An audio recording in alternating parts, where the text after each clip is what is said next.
So, hello everybody and welcome.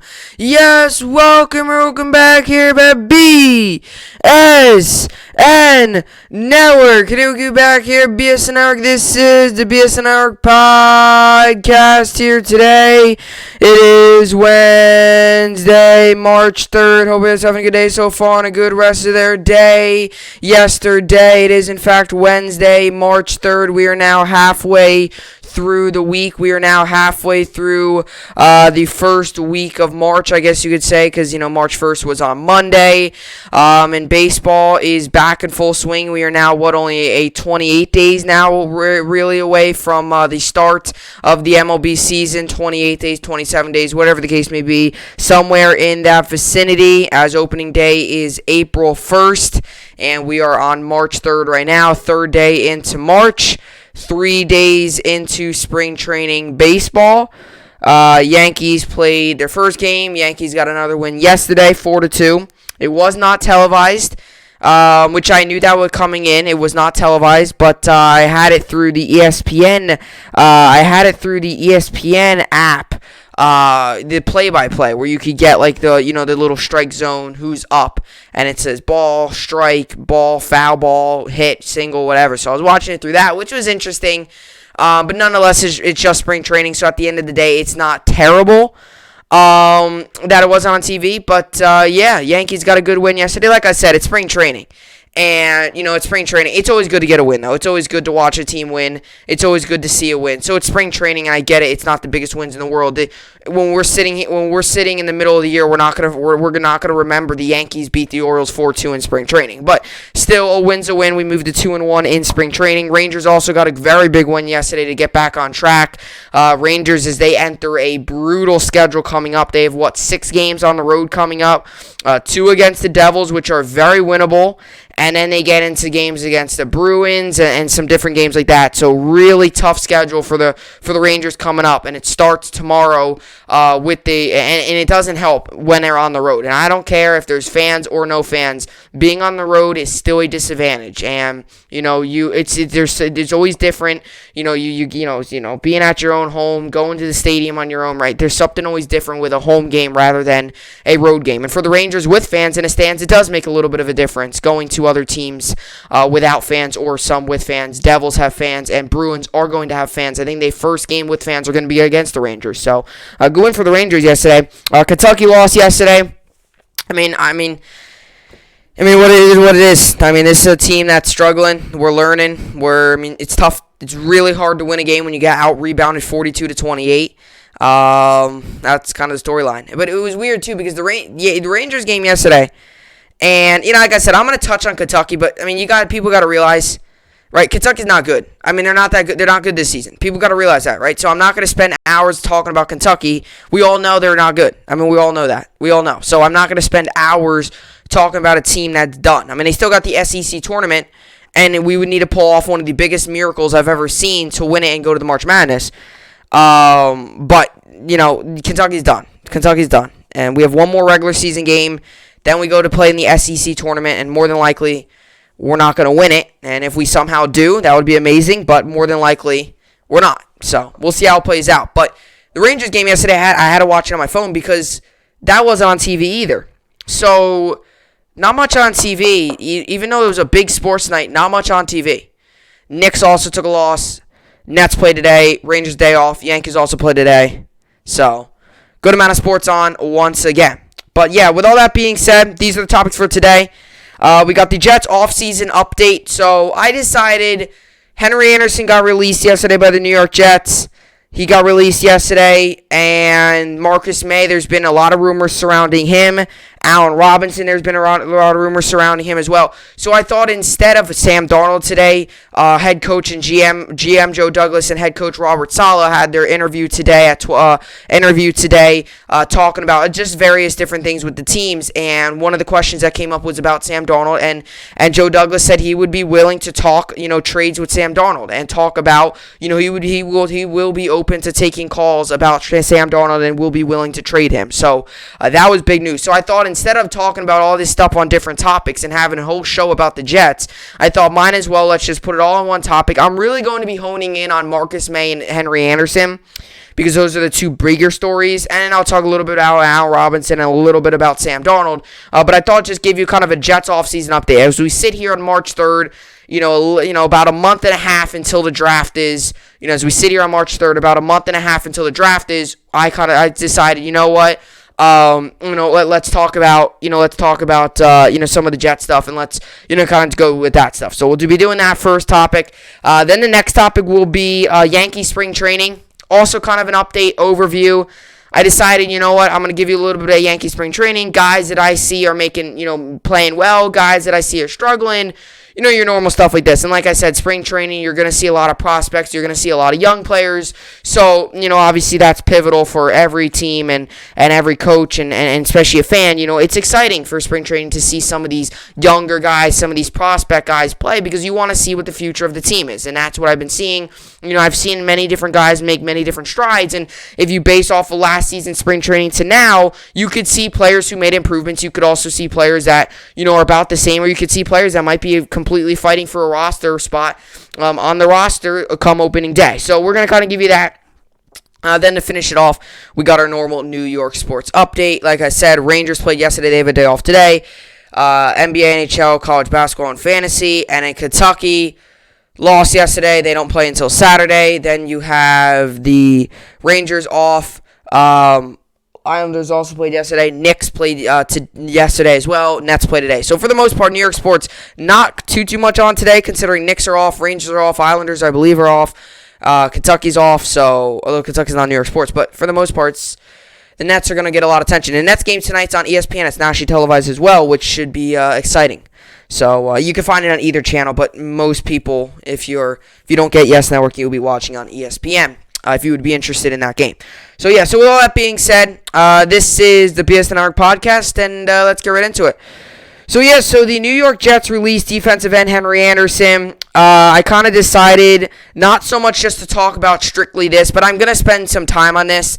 Not so much just to talk about this, but also to talk about some of the other stuff regarding the Jets. And I decided, this is always what I talk about. Topics, you might think they're easy to figure out, but sometimes topics can be different. And it's not that there's not much stuff to talk about. There's a ton of stuff to talk about, and that's the one thing. It's like I could very well divide the Jets into 4 different categories. I could divide it in. I could have a whole segment off of Sam Darnold. I could have a whole segment off of Al Robinson. I could have a whole segment off of Henry Anderson. I figure, with baseball season, all the other news going on, I don't want to spend 3 pods talking just strictly about the Jets. It's off season for the Jets, so I'm going to be talking a lot of football, but I also baseball and stuff like that. So in regards to that, the New York Jets have made some moves. They released Henry Anderson yesterday. Really, I would say their first splash in this offseason. It wasn't a big move, but it was a pretty hefty name off the board. It was a pretty big contract off the board, and that's really what I want to get to. And today, the New York Jets, obviously, and new head coach Robert Saleh and GM Joe Douglas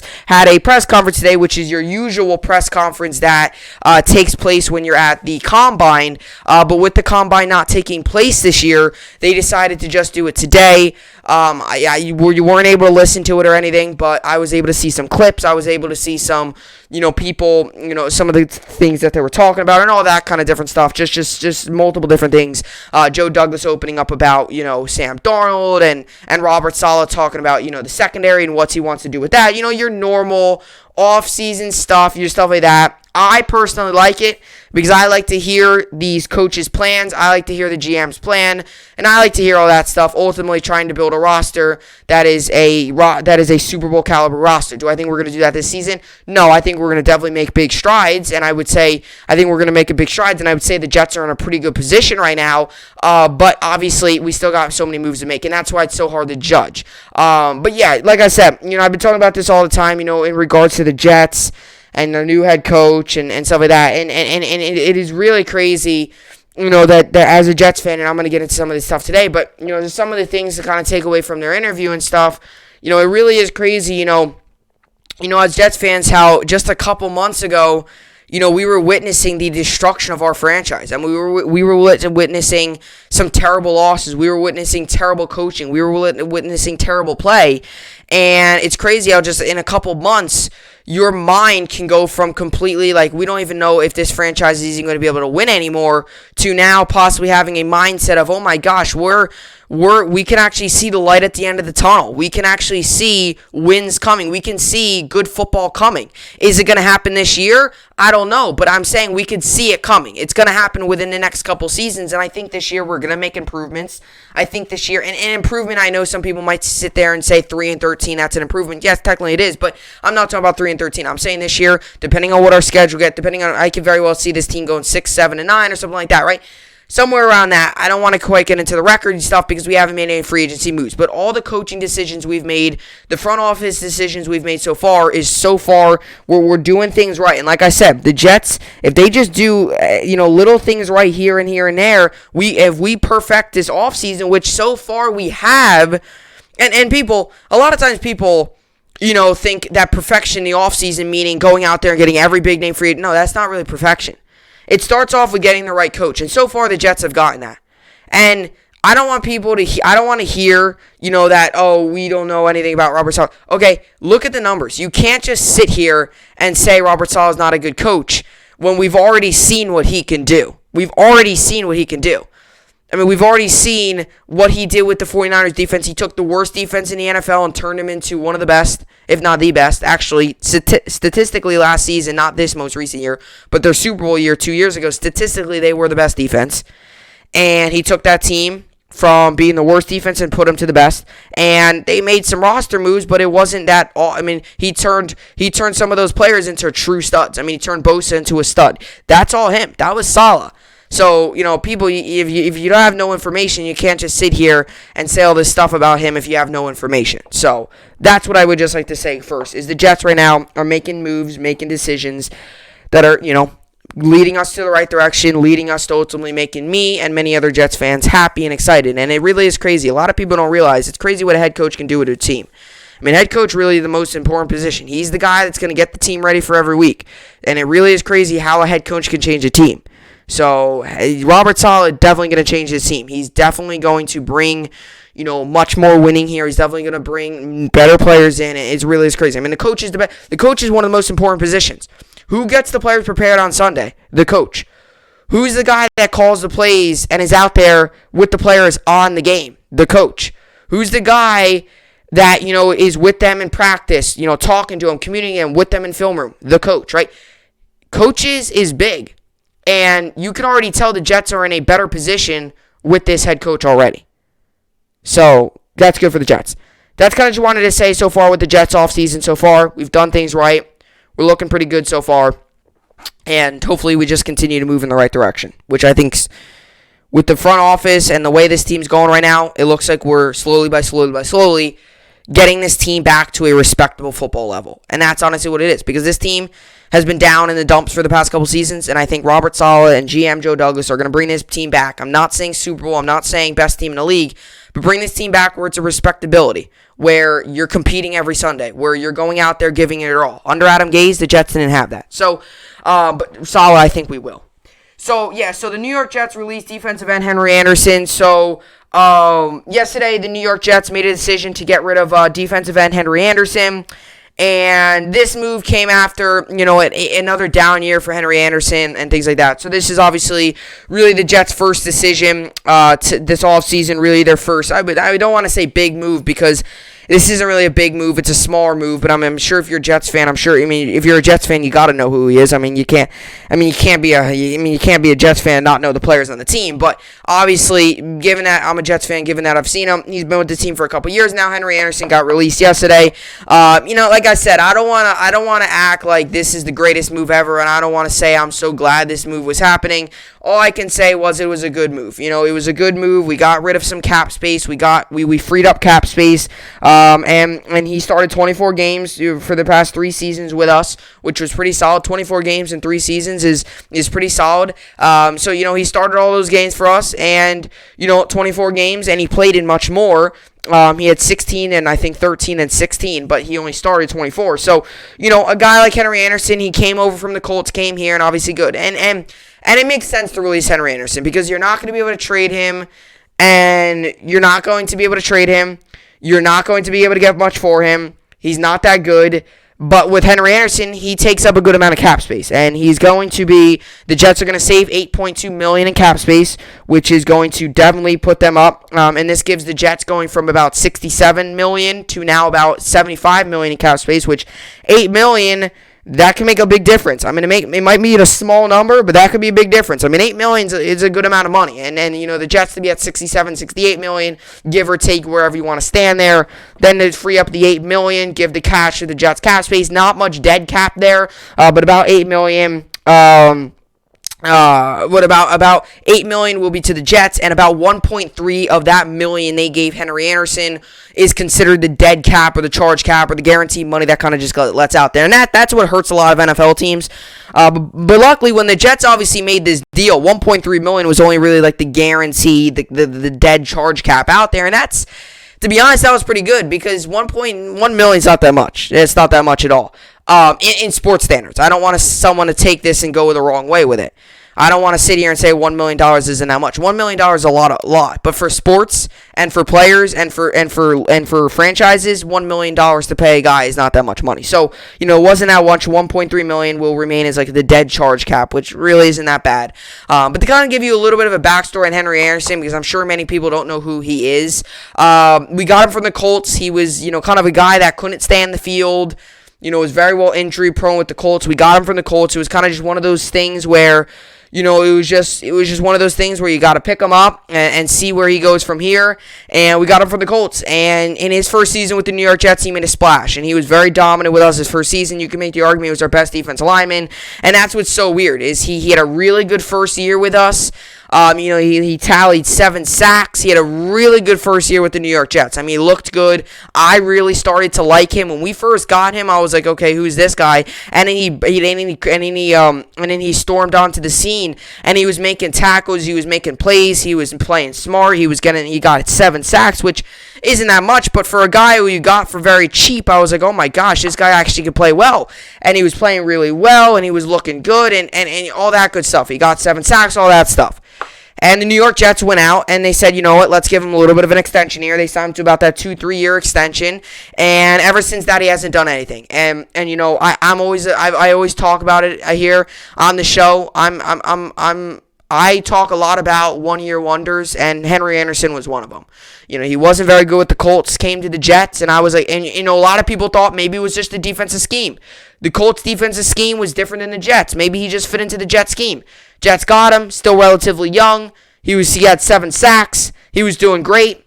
The best season of his career by far. Was looking good. Played all 16 games. Started to start in some of those games. A guy who wasn't supposed to be a starter was starting because every time he was out there on the field, he was making an impact. I mean, everything he was doing right.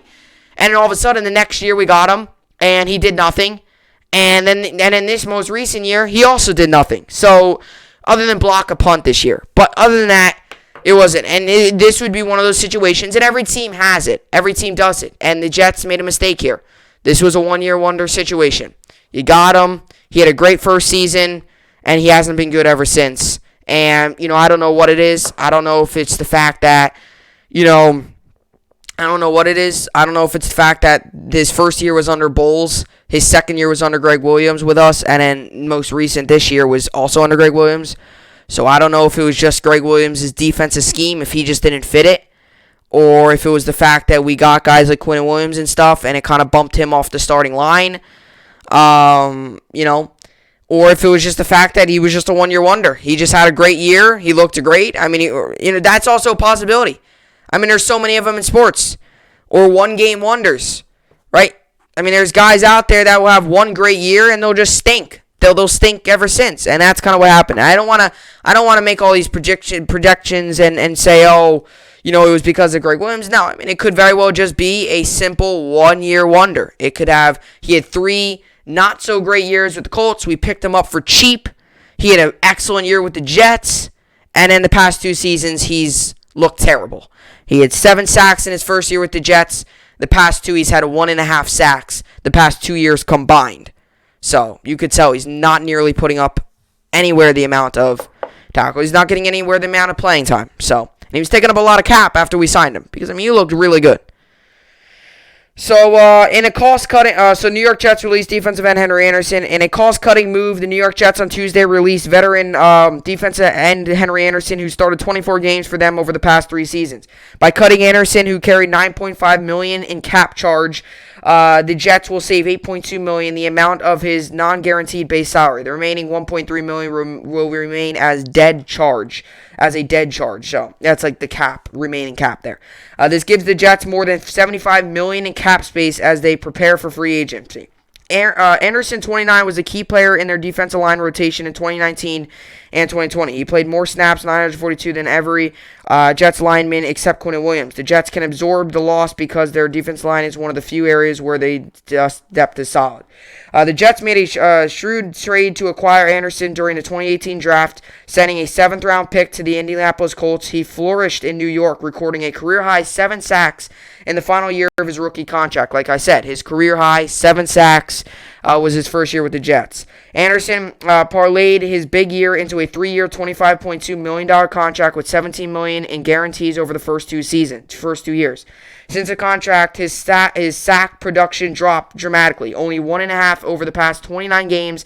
He played every game in 2020, only finishing with 42 total tackles. Anderson recorded the 3rd highest run stuff percentage among defensive players with at least 500 snaps, according to NFL Next Gen stats. So he was very good, like I said. That 2017 season, he burst onto the scene. He flourished in New York, recording a career-high 7 sacks in the final year of his rookie contract. And you know, it's almost like the Jets got baited. And that happens. We got him, rookie contract. Guy was playing dominant. Fighting for a roster spot. Went out there, was dominant. We gave him this money. He was like, oh, man, now I'm going to go downhill. So, we'll see what happens if he gets picked up again. But they get rid of Henry Anderson. So that was really the first move. And, he's still 29 years old. Like I said, this isn't a move that's going to make or break our season. This isn't a move that's going to help us to a Super Bowl. This isn't a move that's going to move us farther away from a Super Bowl. Relatively help us. If anything, this move helps us. But I'm not going to sit here and talk about how good this move is. Because it was a move. It was a cap-cutting move. You're getting more cap space. You're freeing up cap space. That's this type of move. The reason I talked about this and kind of did that because Henry Anderson, when we got him, he bursted onto the scene. He looked like a guy that could start every snap and play dominant. And he did that in his first year. We gave him the 3-year deal, and he's looked flat ever since. And like I said, 7 sacks in his first year with the New York Jets, 1.5 since. So, for a guy that would have a couple 1-2 sack games, he's only have 1.5 combined in the past 2 seasons. So it just goes to show you how the production dropped. And with the Colts, he was injury prone. He didn't get many games. He would have play 11 games, 13 games, 15 games, right? He wasn't playing that many games. Came to the Jets, played the full 16. Looked great. Then he played 13, which isn't terrible, missing 3 games. Then he played 16 last season. Just wasn't enough. So, New York Jets move on from defensive end Henry Anderson as their first, I would say, move in free agency. But I don't even want to call it a big move because it's not. I mean, their first big moves, I'm imagining, is going to come. I mean, like a first. No, I don't even want to sit here and say it's his first big move because that's just not fair. I just don't think it is. Because you got to also realize our first big move is probably going to be something else. So I thought this story was interesting. This is also with the Jets. So Marcus May's agent slams Jets ahead of contract negotiations and free agency. So, if we all know the New York Jets, obviously, and safety, Marcus May, and this is where, another thing, don't take what I say and throw it the wrong way, because just listen to what I'm going to say here. So, earlier on, today or yesterday, something like that, Marcus May, who's a safety for the New York Jets, who is currently a free agent, Jets still got to decide whether they want to franchise tag him or whether they want to give him a long-term extension. It's going to be interesting to see what we do with him, whether we franchise tag him or we give him a long-term extension. I mean, if we're going to have to franchise tag him, we're going to have to franchise tag him by March 9th. So that's in 6 days, less than a week. So, we're going to have to make that decision soon. If we're going to negotiate with him, we can negotiate with him all the way up until the week 1. So negotiations can last forever. I would assume sooner rather than later, though, just because other teams I have an odd feeling are going to want him, given how successful of a year he had last season for us. And this is where I don't want you to take this and take it the wrong way. So the Jets, Marcus May's agent, slammed the Jets on Twitter the other day about contract negotiations and just kind of about free agency in general. And what I want to say here is he was saying things like, how the Jets, he deserves the money and the Jets aren't, negotiating as much and the Jets are still deciding and stuff like that. And I understand he's an agent. He's trying to get his player the best deal possible. He's trying to get his guy the best deal possible. He's trying to, he's just trying to get the best guys. He's trying to get the best guys possible. He's trying to get the best money possible for his client, Marcus May. Now, that being said, this is why it's important to listen and, listen to these things when GM Joe Douglas and when head coach Robert Saleh speak. Today, Joe Douglas got asked about the question about Marcus May, and he said it's just a part of free agency. He was saying how things like this happen, when the negotiations, it's not that negotiations aren't going well. It's just the fact that it's just a lot of back and forth negotiations. And obviously, a lot of times too, sometimes the agents, they look better if their guy got the bigger contract. It's sometimes a game. Sometimes the agents look better if they're like, if you're like this agent over here, and maybe this agent over here, agent number one might want to get a higher money for his player than agent number two. So that could be some of it. It could just be battling it out. And Joe Douglas said it's just a part of free agency. He says he wants Marcus May back. So I don't want to take everything. Now, I'm going to look at both sides of it. I could very well see the agent being frustrated if the Jets are trying to franchise tag Marcus May because he might want Marcus May to get a long-term deal. But you also got to listen to this. Marcus May has said so many times throughout the year, into the offseason and all that stuff, that he wants to remain in New York Jets. He said that he wants to remain here. He said that he likes head coach Robert Saleh. He said that so many times he wants to remain at New York Jet. So what this is obviously his agent is obviously trying to push him to get to the New York Jets. And Marcus May obviously wants to be a New York Jet. I would be more concerned if this was coming straight from Marcus May. This is coming from his agent. If Marcus May was slamming the New York Jets, I would be more concerned. But what Joe Douglas was saying, he says he's already had some talks with the agent. He says he's been negotiating. People, you also got to realize it's March 3rd, okay? Free agency, we could not see a deal until draft night. Like a free agent move or something. We don't know. We don't know all these different free agent moves. I mean, we saw J.J. Watt sign with the Cardinals, but, some of these guys like Allen Robinson, and we don't know what's going to happen with Dak and all that stuff. That stuff can happen so spread out. So, it's interesting. So, and that's the one thing. It's just going to be interesting. So, I don't want to be too overreacted. I did see this story was interesting, because I definitely going to, I want to hear about this because if the agent isn't happy, that could cause some problems. But ultimately, Joe Douglas says, it's just a part of free agency, and it is. Obviously, agents want to get their players the best deal possible. But at the end of the day, it's a business. So Marcus May could want to come to the Jets all he wants, and trust me, I want Marcus May to be back. I really do. I really like Marcus May. I've actually met Marcus May. Really, really good guy. I've actually met him. And I really want Marcus May to be back on this team. I really do. And he's a great player. And that's another thing too. He's still very young. He still has so much to learn. And he's already playing at a high level.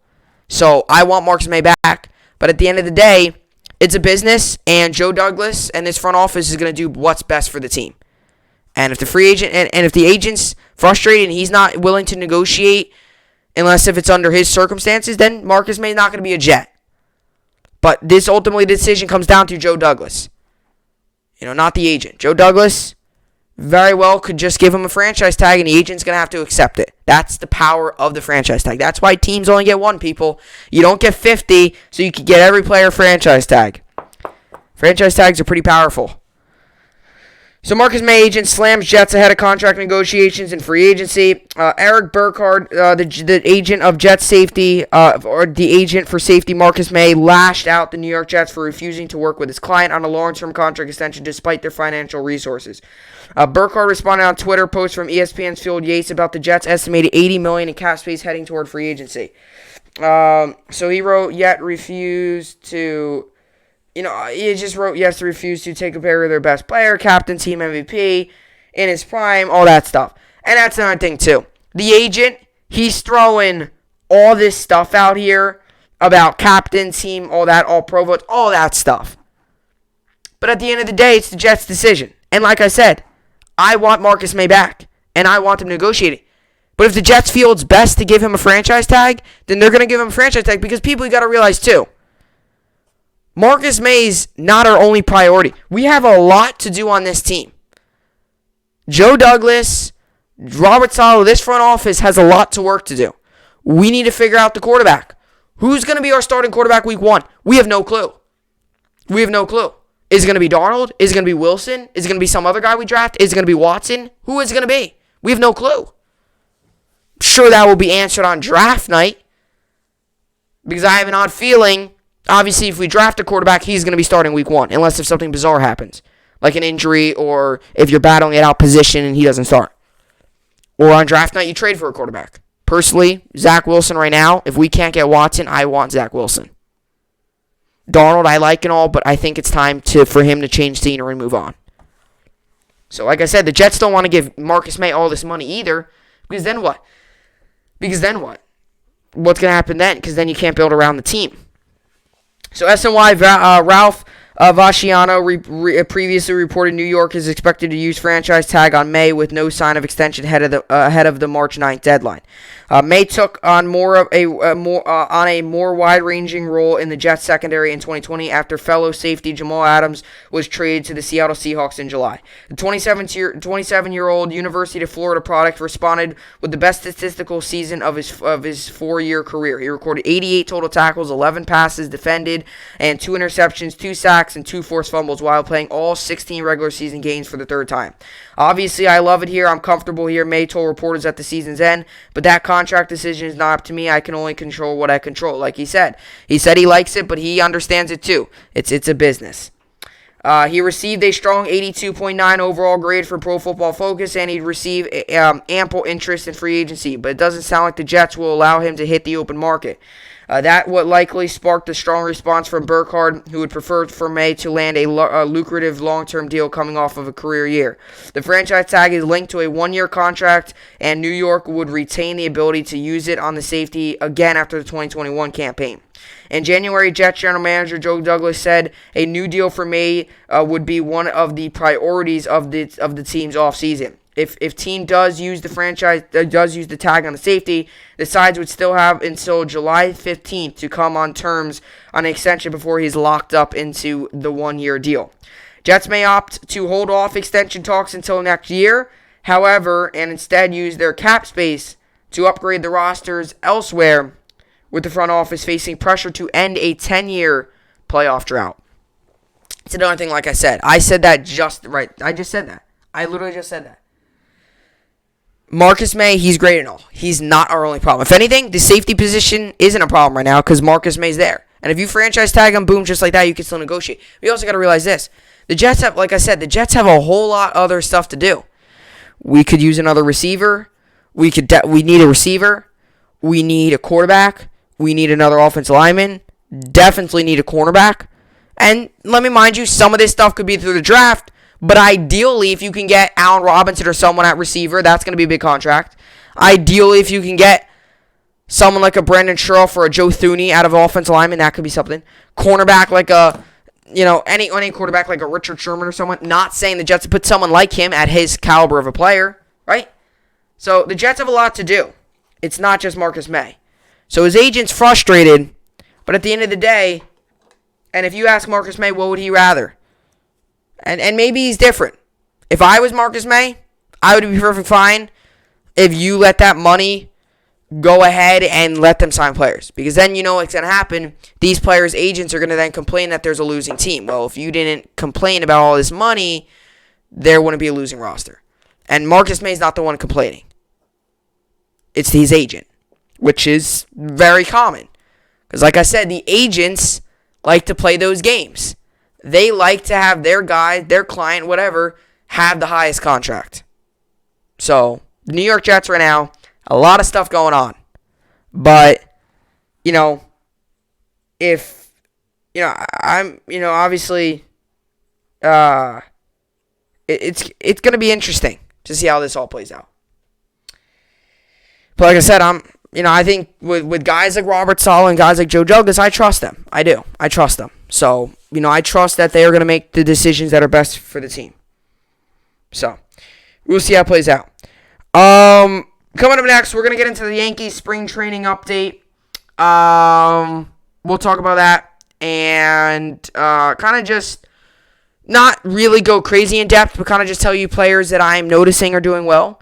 Kind of read through some of the numbers and just kind of give you a little bit of a Yankees spring training overview as we're 3 games in to the spring training games. Coming up next.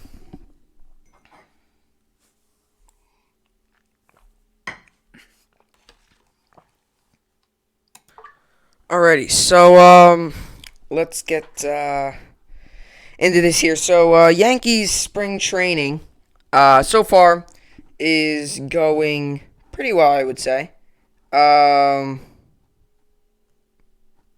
Let's see here. So Yankees spring training, I would say, is going pretty well so far. Obviously, I don't want to get too much into it. We lost to the Blue Jays. We beat the Tigers. Then we beat the Orioles yesterday again. Just the little stuff. Just the little stuff like this. LeMahieu getting a hit, Judge having a double. Torres getting a hit or 2 hits. Voit having a hit, Frazier getting a hit, Ford having a double and 2 RBIs. Like, just the little stuff, here and there. And, Talkman having that hit, early on. I think he had the home run. And he had a hit again yesterday. Mike Ford had a double. Judge had a double yesterday. Ford had 2 RBIs. Voit and Frazier each had an RBI. So, there's a bunch of stuff. I could say. But, like I said, so far, so good. So far, the Yankee spring training, I would say, involving the players, has gone so far pretty good. And I think a lot of us can, agree on that. A lot of us can, see that, watching the games, whatever you're watching them, wherever you're watching them, or even if you're just watching the highlights, I can think we can see. And I understand people, and, I understand people like me.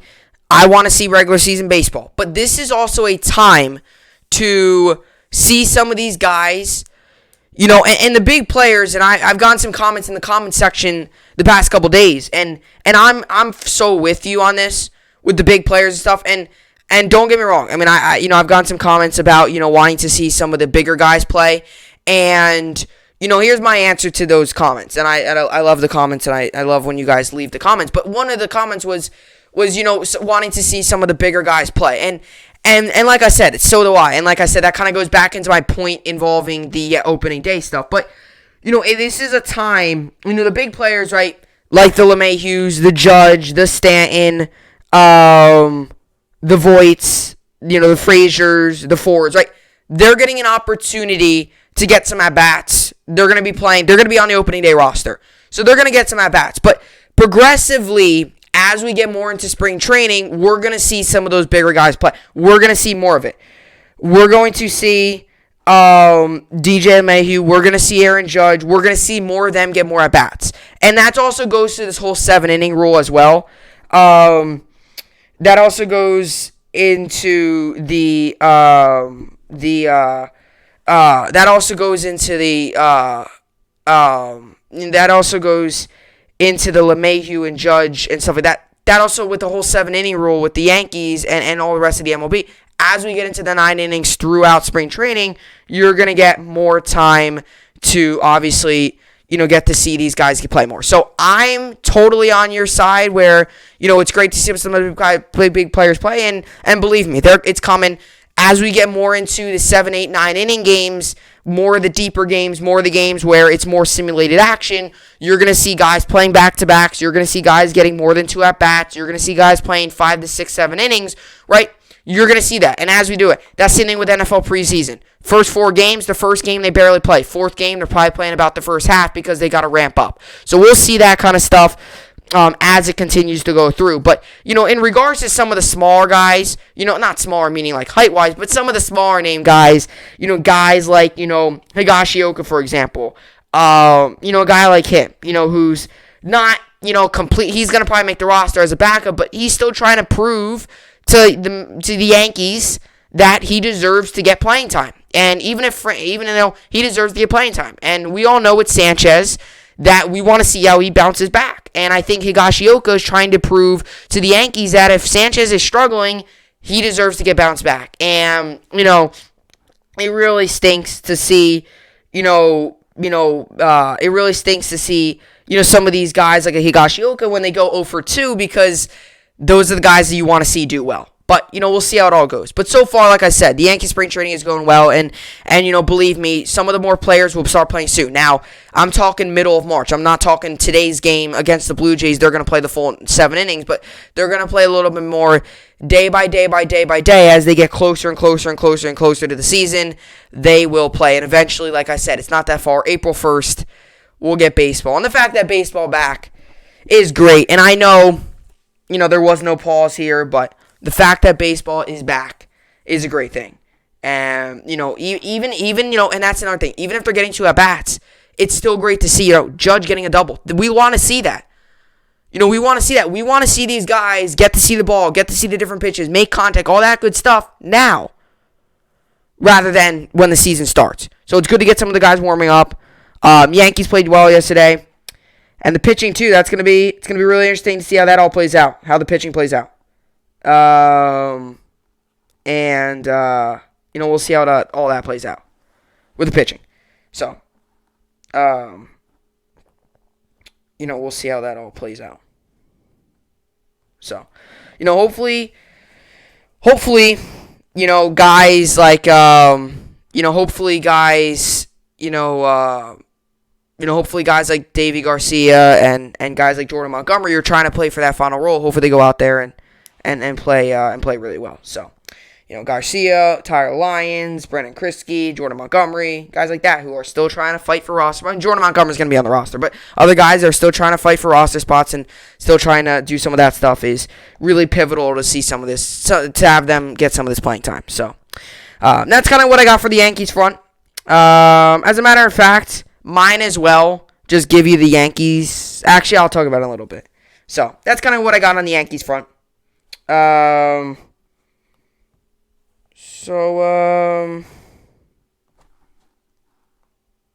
right. So let's get into some of the game picks, stuff like that. Yesterday in college basketball, the AP Top 25, Purdue won, Texas won, Alabama won, Texas Tech won, Arkansas won, Baylor won, and Illinois won.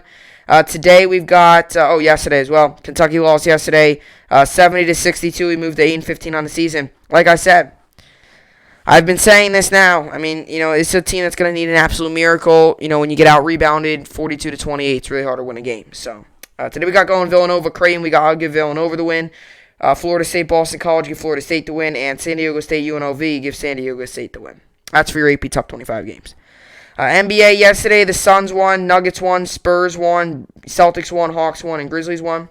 And today we've got going Jazz, 76ers give Jazz the win. Pacers, Cavs give Pacers the win. Pistons, Raptors give Raptors the win. Pelicans, Bulls give Pelicans the win. Hawks, Magic give Hawks the win. Hornets, Timberwolves give Hornets the win. Mavericks, Thunder give Mavericks the win. Kings, Lakers give Kings the win. And Warriors, Trailblazers give Warriors the win. Nets also put today. Nets come in this game 23-13. Rockets come in this game 11-22. Nets are 10-point favorites. The over-under is 228 for this game. This game comes on today, 7:30 p.m. Eastern Standard Time on ESPN. I'll give the Nets the win. You can find this game on Yes Network and ESPN. Majority of you will probably watch it on ESPN. But I'll give the Nets the win here. Rockets are really struggling. Nets are really rolling, so I'll give the Nets the win. As for the NHL yesterday, the Lightning won, Hurricanes won, Jets won, Penguins won, Islanders won, Canadians won, and Blue Jackets won.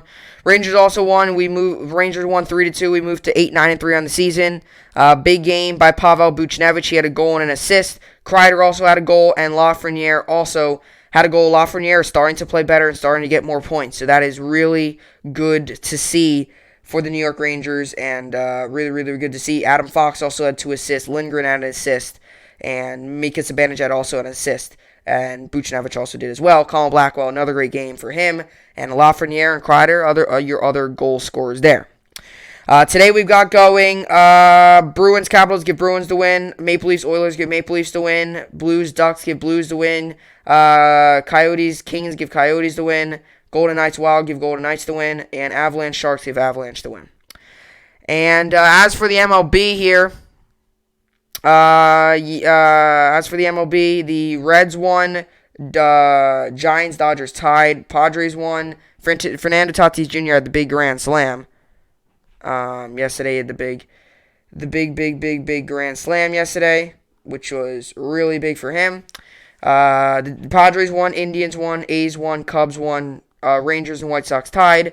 Red Sox won, Mets won, Braves won, Blue Jays won, Tigers won, and the Marlins Cardinals also tied. Yankees also won yesterday 4-2. We moved to 2-1 in spring training. So good win for the Yankees. Continue to see some of those guys improve and get better. Today we've got going the Marlins Nationals. I'll give Marlins the win. Cardinals Mets give Cardinals the win. Orioles Braves give Orioles the win. Phillies Tigers give Phillies the win. Rays Pirates give Rays the win. Let's see here. Red Sox Twins give Red Sox the win.